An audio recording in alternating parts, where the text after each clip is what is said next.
स्वामी विवेकानंदा को कई सारे वैष्णव पंथ के लोगों ने मायावादी कहा है। अब मैं स्पेसिफिकली किसी ऑर्गेनाइजेशन का नाम तो लेना नहीं चाहूंगा कि क्यों स्वामी विवेकानंदा को मायावादी कहा गया।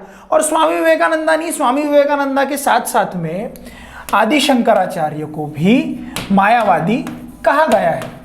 ठीक है, आदि शंकराचार्य हो गए या फिर रामकृष्ण परमहंस हो गए, है ना, साथ ही साथ स्वामी विवेकानंदा हो गए, तो इन सभी लोगों को मायावादी कहा गया है। अब इसके साथ में जितने भी लोग वेदांतिस्ट यानी कि वेदांता की फिलॉसफी बताते हैं उन्हें भी मायावादी कहा जाता है by few of the XYZ organisation. मैं नाम नहीं लेना चाहूंगा। अब आप इस बात को समझो, वो ऐसा क्यों करते हैं। हम इस सवाल पे आने के पहले वेदांता की फिलॉसफी क्या कहती है, किस फिलॉसफी पे स्वामी विवेकानंद, रामकृष्ण परमहंस या फिर आदि शंकराचार्य ने काम किया है, हम उसे समझते हैं। आपको आपका जवाब मिल जाएगा कि क्यों स्वामी विवेकानंदा को मायावादी कहा जाता था। हम ये देखते हैं कि वेदांता की जो फिलॉसफी है, वेदांता की फिलॉसफी में मैं बहुत डीप में तो नहीं जाऊंगा बिकॉज आप में से बहुत लोग फिलॉसफी के स्टूडेंट्स नहीं है, मैं जानता हूं, लेकिन अगर मैं इसमें और डीप में चले गया तो आप कंफ्यूज हो जाओगे। ऊपर से समझने की कोशिश करते हैं कि वेदों की फिलॉसफी में सबसे ऊपर में जिस सत्य को रखा गया है उस सत्य का नाम है ब्रह्म। हम कहते हैं ना, ब्रह्म सत्यम जगत मिथ्या, उस सत्य को रखा गया है और उस सत्य को कहा गया है ब्रह्म। शंकराचार्य कहते थे ब्रह्म एकमात्र सत्य है, जो जगत है वो मिथ्या है लेकिन वो ब्रह्म का भाग है। हमने क्या कहा, ब्रह्म सत्यम जगत मिथ्या, लेकिन वो ब्रह्म जो है वो जगत का भाग है।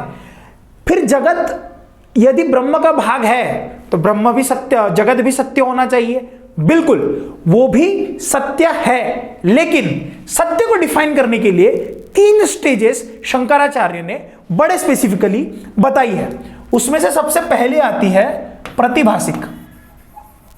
मैं इसे भी डिफाइन करूंगा ये क्या है। तो सबसे पहले आती है आपकी प्रतिभासिक, सेकंड पे आती है आपकी व्यवहारिक, और थर्ड स्टेज जो आता है, जो थर्ड स्टेज आता है वो सबसे इंपॉर्टेंट है और वो है आपकी पारमार्थिक।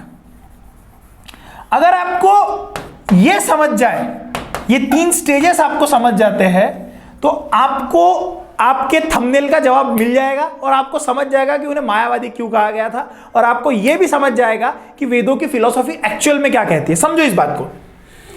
प्रतिभासिक यानी कि ड्रीम स्टेज, आप जो चीजें सपने में देख रहे हो, आप जो भी चीजें सपने में देख रहे हो, आप सपने में हंस रहे हो, आप सपने में रो रहे हो, आप सपने में गा रहे हो, आप सपने में चल रहे हो, आप सपने के अंदर चल तो रहे हो, है ना, आपको भास हो रहा है, आपको प्रतिभास हो रहा है। आप अगर कोई चीज सोच रहे हो कि मैं चल रहा हूं, आप अपने इमेजिनेशन में चल तो रहे हो। इसीलिए इमेजिनेशन में चलना भी सत्य है, लेकिन उस सत्य को प्रतिभासिक यानी भास यानी इल्यूजनरी सत्य कहा गया है। ड्रीम स्टेज वाला सत्य यानी कि आपका प्रतिभासिक सत्य।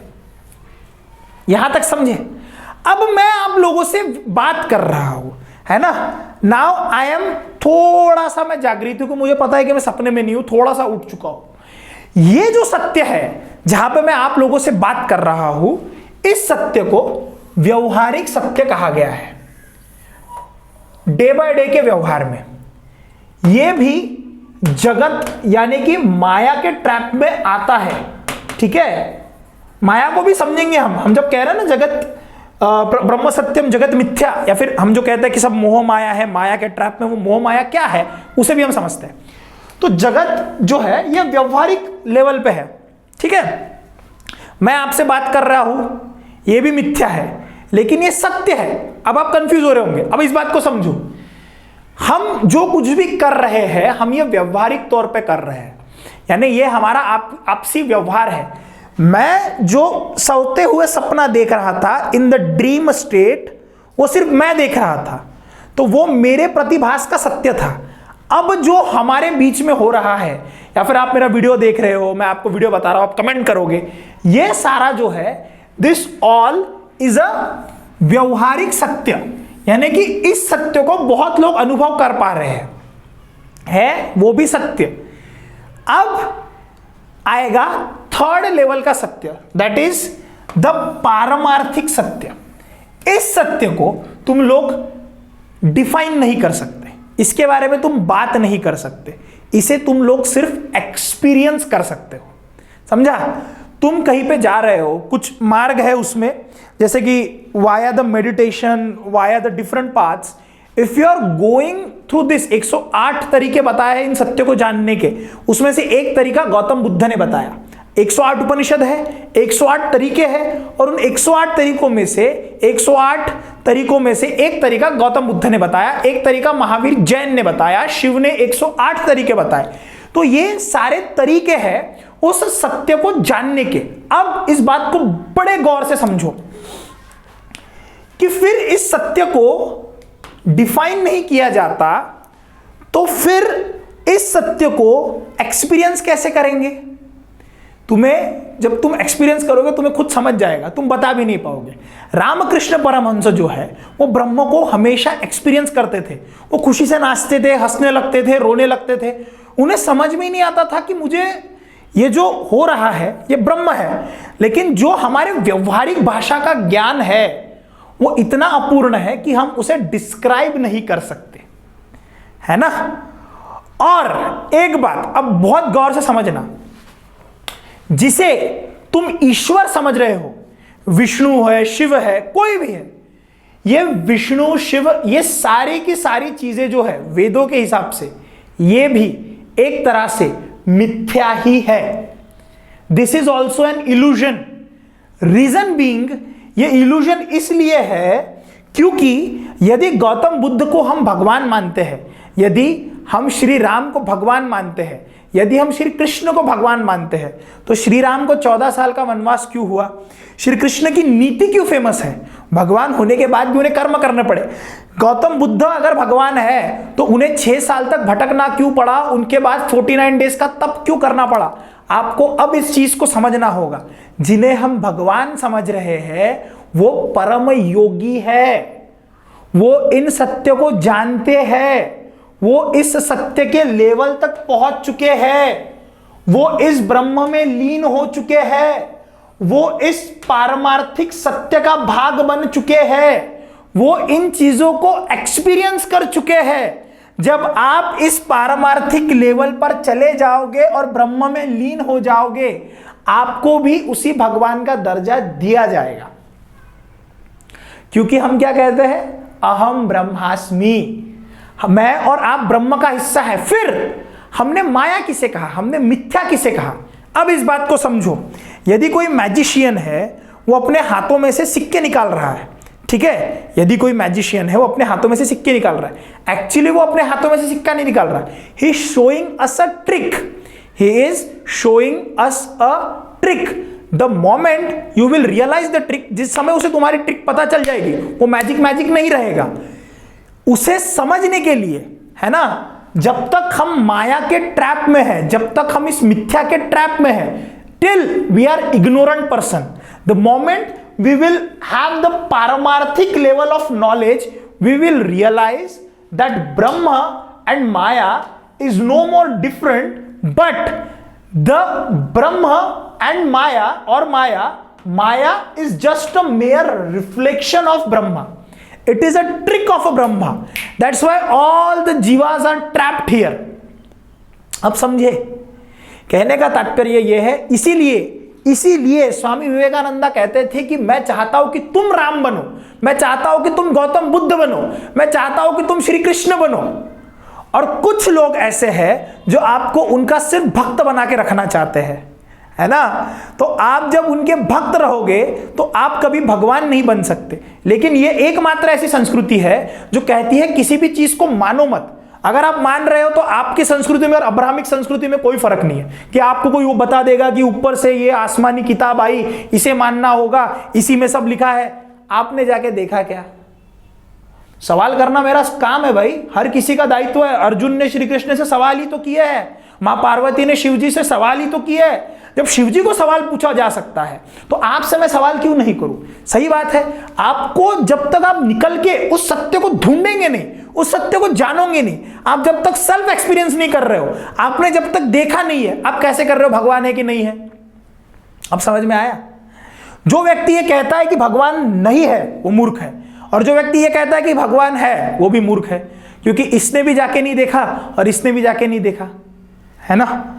यदि सदगुरु भी एक बार हंस रहे थे, सदगुरु ने कहा मैं कहा बोल रहा हूं कि मैं एनलाइटेंड हूं, इन्हें लग रहा है कि मैं एनलाइटेंड हूं। तुम एनलाइटेंड हो या नहीं हो, या मैं एनलाइटेंड हूं या नहीं हूं, ये तुम्हें तभी समझेगा जब तुम खुद एनलाइटेंड होगे। इसीलिए हमारा काम यह है कि हम उस सत्य को ढूंढे, अपने मार्ग को ढूंढे। इस बात को समझो, सदगुरु खुद कहते हैं या फिर कई बड़े लोगों ने कह के रखा है कि मेडिटेशन में जाके प्लेजर लेना बहुत आसान है। आसान नहीं है, मतलब वो वाला प्लेजर सबसे बड़ा प्लेजर है। एक बार किसी को मेडिटेशन का प्लेजर मिल गया बेस्ट है, लेकिन 6 साल बाहर निकल के उस सत्य के मार्ग को ढूंढना वो कठिन है। गौतम बुद्ध बनना कठिन है, श्री राम के जैसे वनवास में जाके कर्म योगी बनना कठिन है, श्री कृष्ण के जैसे धर्म योगी बनना कठिन है। देखो ये धर्म मार्ग, कर्म मार्ग, योग मार्ग, ये सारे बताए गए हैं। फिर एक आता है भक्ति योग मार्ग। लेकिन यह कहना कि श्री कृष्ण भगवान थे, मतलब उसी तरह की पॉलिसी क्रिएट करना है कि जिस व्यक्ति की नीति इतनी फेमस हो उस व्यक्ति को आपने भगवान बना दिया। मैं तो चाहता हूं कि हर व्यक्ति कृष्ण हो। फिर आप क्यों कहते हो गौतम बुद्ध विष्णु का अवतार है? यदि विष्णु का अवतार है तो इतने सालों तक उन्हें भटकना नहीं पड़ा होता। हमकास बिल्कुल होंगे, लेकिन आपको यह समझना होगा कि जब नारायण नर के अवतार में आते हैं तो हर व्यक्ति को नारायण बनने का अधिकार मिलता है, क्योंकि फिर उस नारायण को भी अपने नर के दायित्व को निभाना पड़ता है। और हर व्यक्ति जो नर है वो नारायण बनने के काबिल है, बस उसे उस मार्ग पे चलना होगा। समझ में आ रहा है?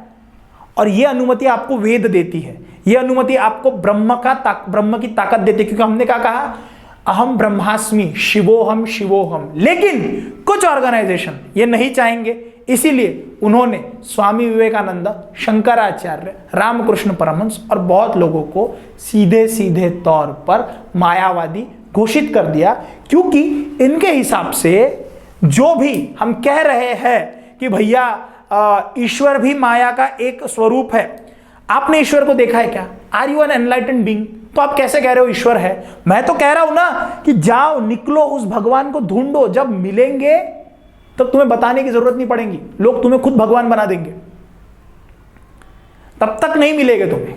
अब समझ में आ रहा है? फिलॉसफी इसी तरह से चलती है। सनातन कहता है कि ढूंढो, मानो मत, जानो, प्रश्न पूछो, निकलो, अपना मार्ग ढूंढो। तुम किसी चीज को मान रहे हो तो तुम में और अब्राहमिक रिलीजन में कोई फर्क नहीं रहा। नहीं मानोगे तो गला काट देंगे। क्या फर्क रहा? कोई मतलब है इस बात को? कोई मतलब नहीं है। इसीलिए स्वामी विवेकानंद ने कहा कि मैं चाहता हूं कि तुम राम बनो। राम का नाम लेना आसान है, राम बनना मुश्किल है ना। इसीलिए स्वामी विवेकानंद को मायावादी डिक्लेयर कर दिया गया। और मायावादी कौन कहता है, अब ये गूगल करके आप देख लेना। मैं नहीं बताना चाहूंगा इन सब चीजों में कि किसने कहा, क्यों कहा। वो आप देखो, आप जानो, आप समझो। ठीक है, मिलते हैं फिर अगले वीडियो में। तब तक के लिए अपना ध्यान रखिएगा। जय हिंद, जय भारत।